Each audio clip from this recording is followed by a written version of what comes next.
The livestream chat exploded with laughing emojis as Logan Han stumbled backward, blood streaming from a gash across his ribs.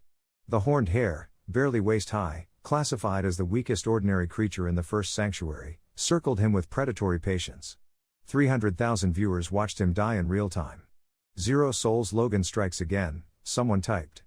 Bro just quit sanctuary FR. 2 months and still hasn't killed anything, crying face emoji. Carter Jang had started the stream 40 minutes ago, following Logan through the shelter's eastern grasslands with a camera drone. The title read, "Watch the school's biggest loser fail again." It was already trending in Seoul's student networks. Logan could see the viewer count climbing in the corner of Carter's smirking face as his classmate filmed from a safe distance. Sitting on a boulder like this was entertainment. The hare's horn gleamed in the sanctuary's perpetual golden afternoon light. Logan's practice sword felt like lead in his trembling hands. His silver-streaked black hair stuck to his forehead with sweat. 16 years old, 115 pounds, gene points in every category still at 0. His school uniform, the one he'd worn through the portal because he couldn't afford proper sanctuary gear, was shredded at the shoulder. "Come on, Logan," Carter called out, voice bright with false encouragement. "It's just a hare. Even middle schoolers can kill these." The chat loved it. Emotional damage. Why is he even here? LMWoo. Someone send him back to Earth. Logan's mother had worked 16-hour shifts at 3 different convenience stores for 2 months to pay for his sanctuary entry permit. The portal access alone cost what most families spent on rent. She'd smiled when she handed him the paperwork, her hands shaking from exhaustion, and told him this was his chance. His chance to become someone. To get gene points. To maybe, possibly, earn enough from creature meat sales to lift them out of the basement apartment that flooded every summer. He'd entered the first sanctuary 8 weeks ago. He'd killed nothing. Beast souls, the rare, precious combat abilities that dropped from creatures, were supposed to appear for about 10% of kills if you were lucky. Logan had seen classmates return from their first sanctuary trips with weapon souls, armor souls, even a mount soul that let Mason Lee ride a silver wolf. But you had to kill something first. You had to land the final blow. And only you would know if a soul dropped. The notification was completely private, invisible to everyone else. Logan had tried. God, he'd tried. Slimes that moved slower than his grandmother missed the killing strike, they regenerated. Grass rats that other students farmed by the dozen. He'd swing, they'd dodge, someone else would finish them off. Even a wounded mole creature that was already half dead, his blade had gotten stuck in the dirt, and Carter had helped by killing it himself, laughing the whole time. The hare charged. Logan threw himself sideways, feeling the horn graze past his cheek close enough to draw blood. He hit the ground hard, dust filling his mouth. The sanctuary's strange physics made everything feel heavier, slower, like moving through water. His practice sword skidded away across the grass. "Oh no," Carter said, voice dripping with theatrical concern. "Logan, you dropped your weapon. Should I help? Chat, should I help him?" The donations started flowing in, digital coins that Carter would convert to real money back on Earth. People were literally paying to watch Logan get killed. 10 coins, let him die lol. 25 coins, finish him bunny. 50 coins, at Carter get a close-up of his face when it happens. Logan's fingers closed around a rock. Not his sword. Just a rock, rough and warm from the sanctuary sun. The hare was already turning, lowering its horn for another charge. This was it. This was how he'd die, not in some heroic battle against a mutant or sacred blood creature, but killed by something so weak that veteran hunters used them for target practice. His father's voice echoed in his memory, words from years ago, before the man had vanished. "Logan, sometimes the only difference between the weak and the strong is that the strong refuse to stay down." Easy to say. His father had been strong. Strong enough to abandon them. Strong enough to disappear into whatever black-budget government program had recruited him, leaving Logan with nothing but silver streaks in his hair, some kind of failed experiment that marked him as different, weird, the kid with the strange hair who couldn't even kill a rabbit. The hare charged. Logan didn't think. His body moved on pure instinct, rolling left as the horn tore through the space where his chest had been. He came up on his knees and threw the rock with everything he had, all his frustration, all his shame, all the weight of 300,000 people watching him fail. It hit. Pure luck. The rock struck the hare's eye, and the creature shrieked, stumbling. Logan lunged forward, forgetting his sword, forgetting technique, forgetting everything except that this thing had tried to kill him and he was tired of being weak. His hands found the hare's neck. It thrashed and kicked, horn slashing across his forearms, but Logan held on. He squeezed. The creature's bones felt fragile, hollow, like bird bones. It went limp. Silence. Logan stayed on his knees, hands still locked around the dead hare's neck, breathing in ragged gasps. Blood ran down his arms from a dozen small cuts. His school uniform was completely ruined. Behind him, Carter had gone quiet. The livestream chat was frozen, as if the viewers couldn't quite process what they'd seen. Then a voice spoke, not out loud, but inside Logan's head. Calm. Clinical. Completely private. Ordinary class beast soul detected. Logan's eyes went wide. His hands started shaking, but not from exhaustion. From shock. From something else, that felt like electricity crawling under his skin. Integration successful. Beast soul, ordinary horned hare. Type, weapon enhancement. Would you like to absorb? A beast soul. His first kill, and he'd gotten a beast soul. The odds were supposed to be 10%, maybe less for ordinary creatures. But there it was, he could feel it, a warm presence in his chest, waiting. And nobody else could see or hear this. The notification was his alone. Holy moly, Carter said from behind him, his live stream personality cracking. Logan, did that thing just drop a soul? Logan stood slowly, letting the hare's corpse fall. His legs felt strange, steady in a way they hadn't been moments ago. The voice in his head was still there, waiting for an answer. He could see the translucent icon floating in his peripheral vision, invisible to everyone else, he somehow knew. A small spinning image of the hare's horn, glowing faintly. I don't know, Logan lied, his voice rough. Maybe. I can't tell. Carter was already walking over, camera drone following, his face showing genuine surprise for the first time in their 3 years at the same school. Dude, if you got a soul from your first kill, that's actually insane luck. Like, lottery odds lucky. Do you feel anything weird? Logan felt everything weird. The voice was still speaking, patient and emotionless. Absorption pending. Time limit, none. Beast's soul will remain bound to killer until decision is made. So he could wait. He could hide this. Nobody else could hear the voice, that much was clear from Carter's confusion. Nobody else could see the notification. This was completely private. This was his. I'll check when I get back to the shelter, Logan said, picking up his practice sword. The weight felt different now. Lighter. Or maybe he felt stronger. Can you turn off the stream? Carter's eyes narrowed. The chat wants to see if. Turn it off. Something in Logan's voice made Carter actually listen. The older boy tapped his wrist device, and the camera drone's recording light blinked off. The sudden absence of 300,000 watching eyes felt like a physical weight lifting from Logan's shoulders. That was pretty cool, actually, Carter admitted, scratching his neck. I mean, you looked like you were gonna die, but the rock throw was smart. Lucky, but smart. Logan didn't respond. He was already walking toward the distant walls of the shelter, the massive stone fortress where humans gathered between hunts. His mind was racing. A beast's soul from his first kill. But more than that, the voice. The system. The way it had spoken only to him, clear and certain, completely invisible to Carter. Would you like to absorb? Not yet. Not until he understood what this meant. Not until he was alone. The walk back to the shelter took 30 minutes through golden grass that reached his waist. Carter trailed behind, unusually quiet, probably editing his stream footage into clips that would be all over school by tomorrow morning. Logan let him. Let them all think it was luck. One random drop after 2 months of failure. Nothing special. 10% odds. Could happen to anyone. The shelter's gates loomed ahead, 30 meters of carved stone covered in faint glowing symbols that no one really understood. Ancient. Built by whatever force had created the sanctuaries in the first place, back before humanity had discovered the portals. Guards in mismatched armor nodded them through.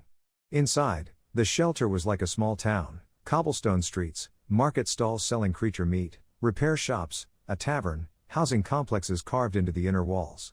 Maybe 3,000 people lived here, a mix of hunters and support staff.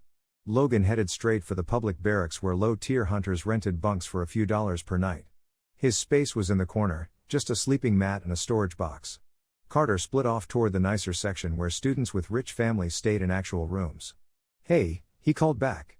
Tomorrow morning, there's a group hunt for primitive grass wolves. You should come. Maybe your luck's turning around. Maybe, Logan said, but he was already closing the barracks door. The room had 6 other bunks.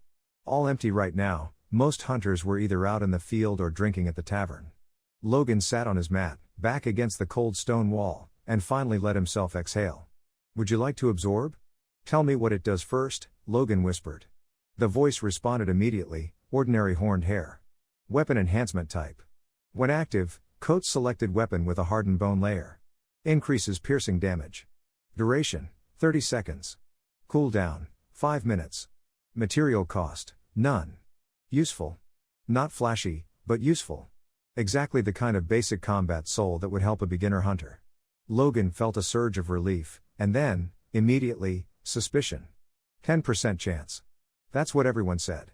But the voice had been so certain. Beast soul detected. Not possible beast soul or rare beast soul. Just detected. Like it was guaranteed. Logan pulled up his wrist device, a cheap model his mother had bought used, and navigated to the Sanctuary Information Network. He searched, beast soul drop rates. The articles all said the same thing. Around 10% for most hunters.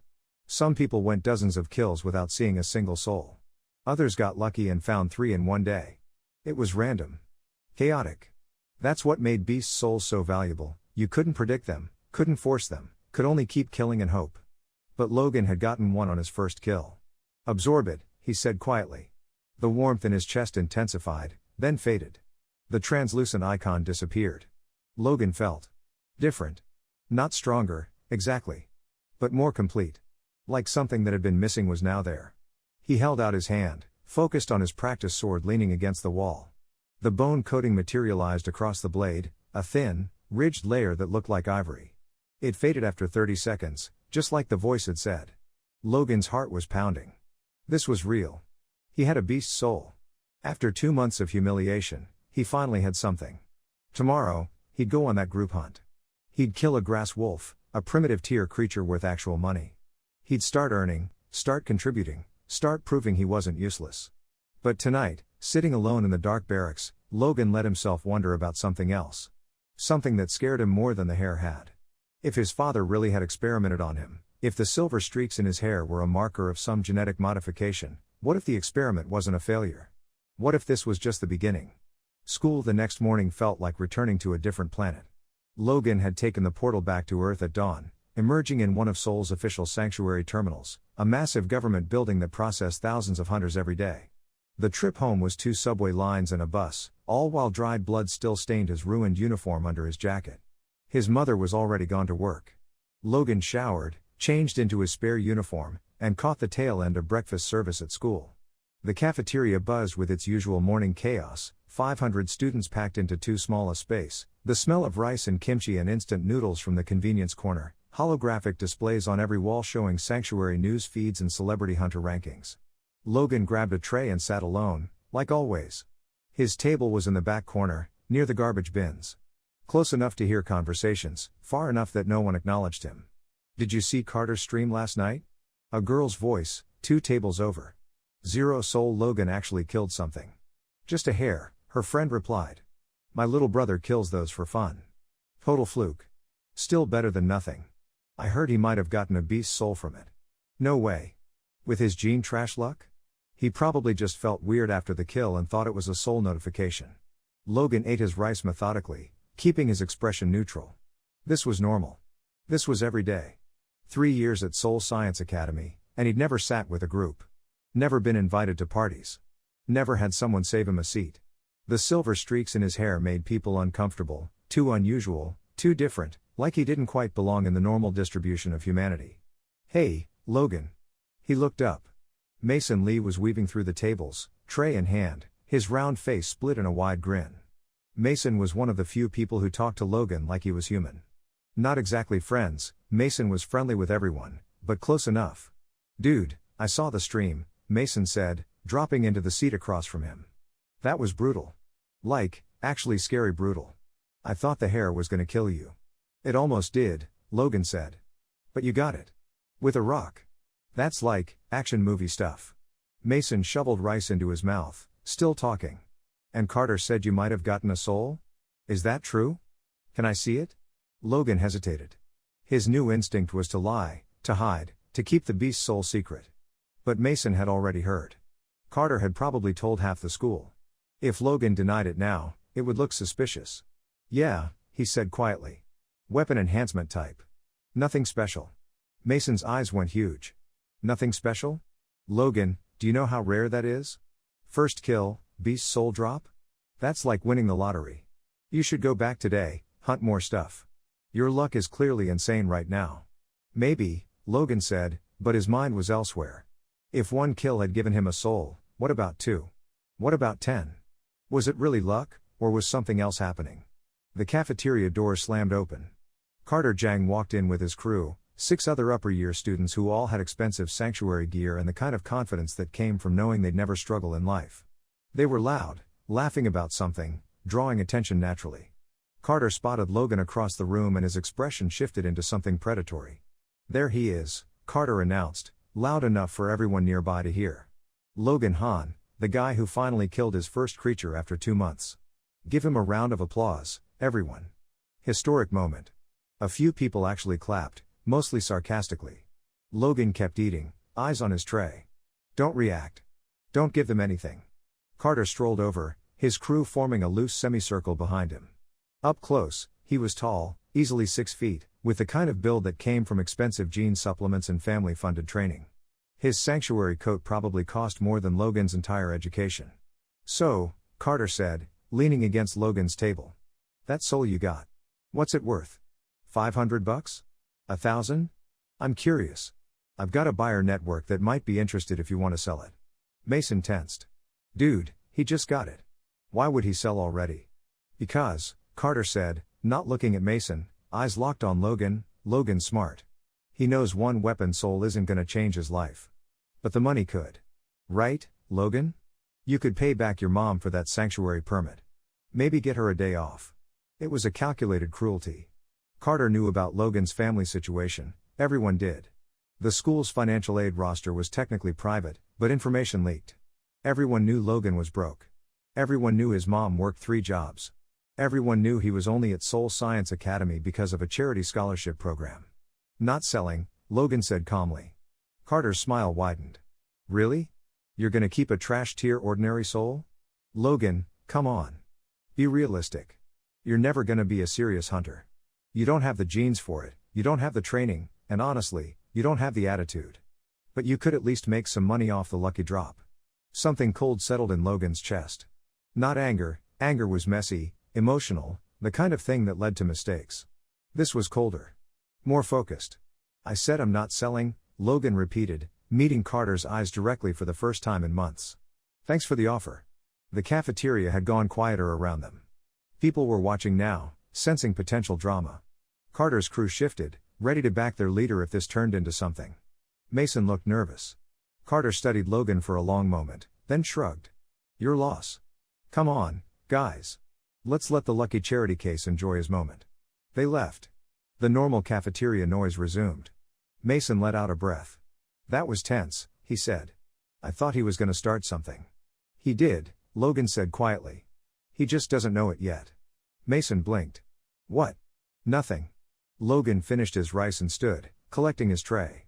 I'm going back to the sanctuary after school. You said there's a group hunt? Yeah, but, Mason hesitated. Logan, are you sure? Group hunts are intense.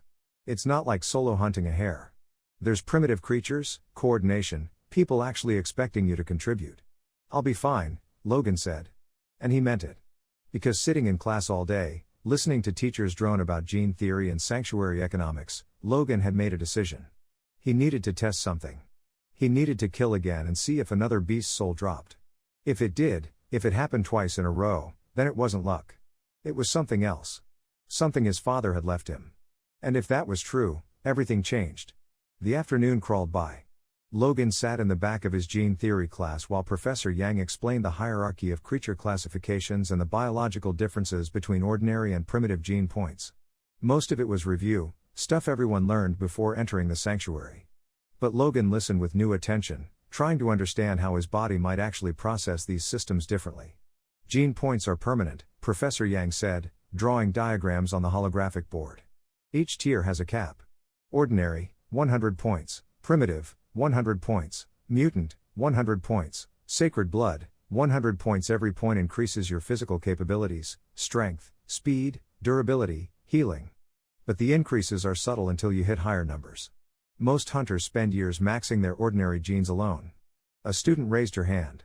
Professor, what about beast souls? How do they interact with gene points? Beast souls are separate, Professor Yang explained. They're not biological, their energy constructs bound to the creature's essence. When a creature dies, there's roughly a 10% chance its soul manifests as a usable tool. Only the person who lands the killing blow receives the notification, it's completely private. The stronger the creature, the stronger the potential soul. But there's no correlation between gene points and beast soul drops. It's random chance, and you'll never know if someone else got a drop unless they tell you. Random chance. Logan's fingers drummed against his desk. The voice in his head had been so certain. Beast soul detected. Not a chance. A detection. A guarantee. And completely private, no one else would ever know. After class, Logan headed straight for the portal terminal. Seoul had 3 public access points, each managed by different government branches. Logan used the Western terminal, cheapest fees, longest lines. He stood in queue for 40 minutes behind other students and adult hunters, all of them wearing proper sanctuary gear, all of them looking like they belonged. When Logan finally stepped through the portal, the familiar golden afternoon light of the first sanctuary washed over him.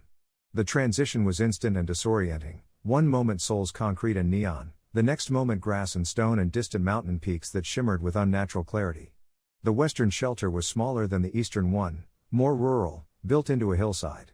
Logan found the gathering point for group hunts, a courtyard where hunters posted recruitment notices on physical boards. Old school. No digital networks inside the sanctuary, Earth technology mostly failed past the gates. A notice caught his eye, primitive grass wolf hunt. Need 6 to 8 people. Meat split evenly. Sole rights to whoever gets the kill. Meet at North Gate at dusk. Logan memorized the details and headed for the North Gate.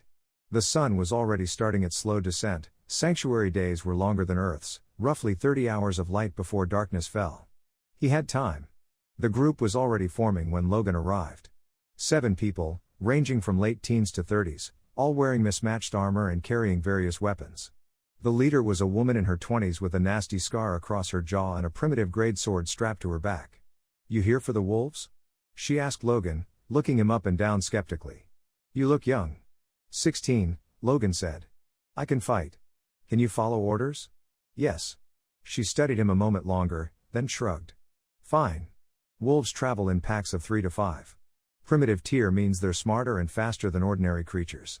Stay in formation, don't chase if one runs, and only take killing blows if the leader marks a target as yours. Meat gets divided by contribution. Soul rights go to whoever lands the final hit, if they get one. Most kills won't drop anything. Clear?" "Clear," Logan said. The hunt began an hour later. They moved through dense forest north of the shelter, following tracks and scat markers. The other hunters talked quietly among themselves, sharing tips and jokes. Logan stayed silent, watching, learning. His practice sword felt inadequate compared to their real weapons, but the leader had given him a nod of approval when she'd seen his bone-coating soul activate during gear check. "Ordinary weapon enhancement," she'd said. "Basic, but reliable. Keep it ready." The first pack appeared at twilight, 4 grass wolves with mottled green-brown fur that blended into the undergrowth. Each one was massive, shoulder-high on Logan, with jaws that could crush bone. They moved like liquid, spreading out to flank the group. "Formation." The leader barked. The hunters locked into position, 3 in front with shields, 2 archers in back, Logan and 1 other swordsman on the wings. The wolves attacked simultaneously, testing defenses, looking for weakness. Logan's heart hammered, but his body moved on instinct, the way it had with the hare. Dodge. Parry.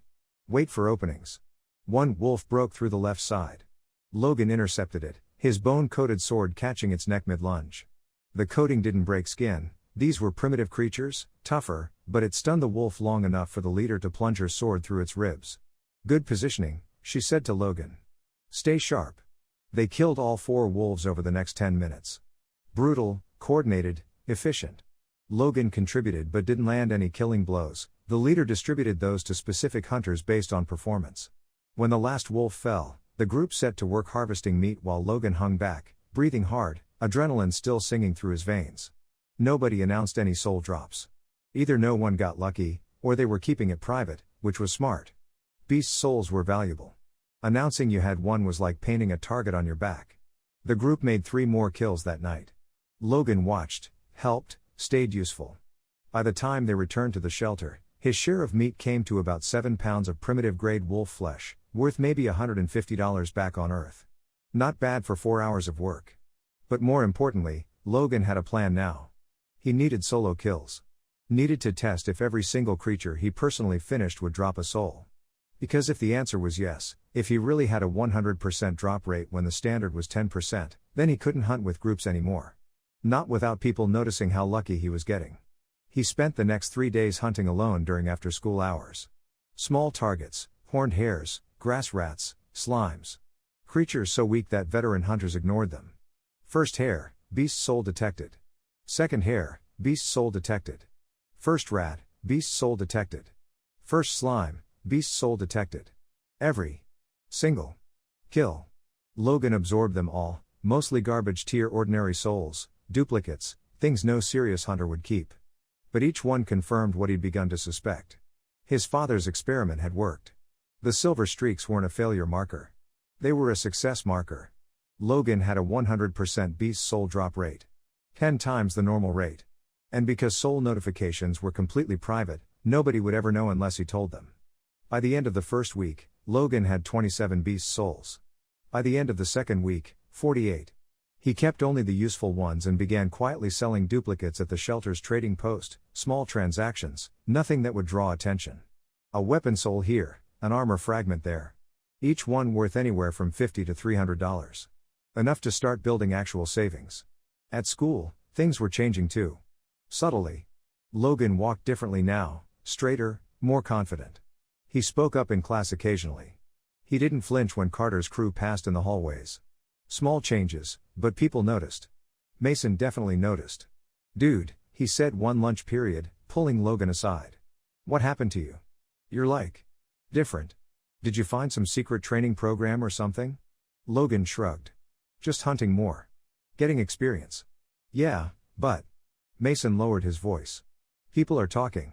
You've been going to the sanctuary every single day. And someone saw you at the trading post selling souls. Multiple souls.